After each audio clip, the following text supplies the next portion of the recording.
I got a call from the chief of the Indian Guard, and he told me not to look anymore for my husband because he was dead. Kelly was overcome with emotion as she remembers getting that terrible news. We went to the Indian Territory on the Wednesday afternoon, and it was terrifying. They came out and searched us. They were very untrusting of us. They then brought us to a council meeting and said my husband had been choked to death, and they brought in his motorcycle.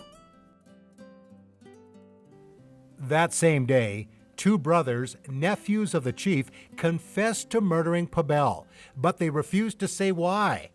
Kelly believes he was killed because of his Christian activity in that area.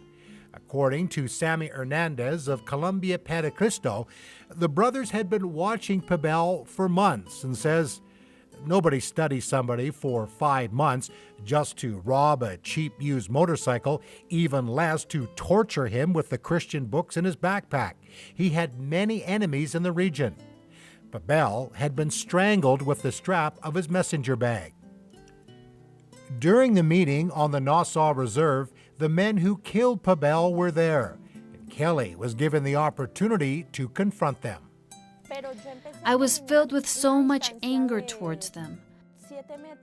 But as I walked toward them, I felt this voice inside of me saying, "This is the moment when I need to see your testimony of me, the fruit of everything that you and your husband have been doing in the past years." When you saw the two men that murdered your husband, you were able to forgive them. Tell me how you were able to do that. I know that if they repented and would seek the Lord, that the Lord will forgive them and that He will welcome them home. I can't let anything in my heart get in the way of that. During that meeting, Kelly picked up a microphone and began to preach.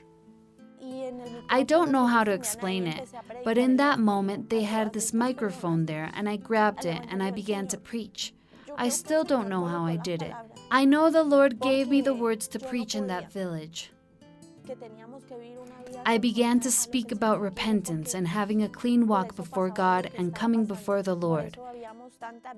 It was because people weren't following God and having a fear of Him that there are so many widows in our country. And now I was joining the ranks of the thousands of widows in Colombia.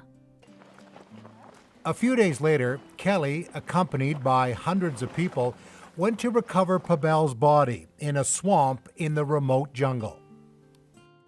I will continue to seek the Lord.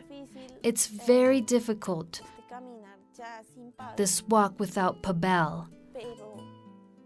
All I know is that the Lord has been with us. The most difficult part for Kelly was telling her children that their daddy was gone.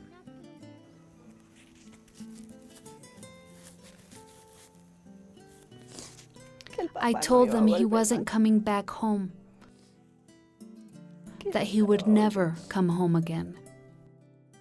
I know there's nothing that can ever bring Pavel back, but the fact that you know that Christians in Canada and other parts of the world are praying for you and your family and have also helped out in a practical way by having a house built for you, how does that make you feel? Does that give you some encouragement to go on?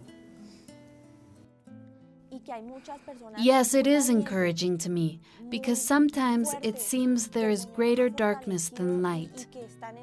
But I can see there are so many people around the world that not only love God, but they are walking in His purposes.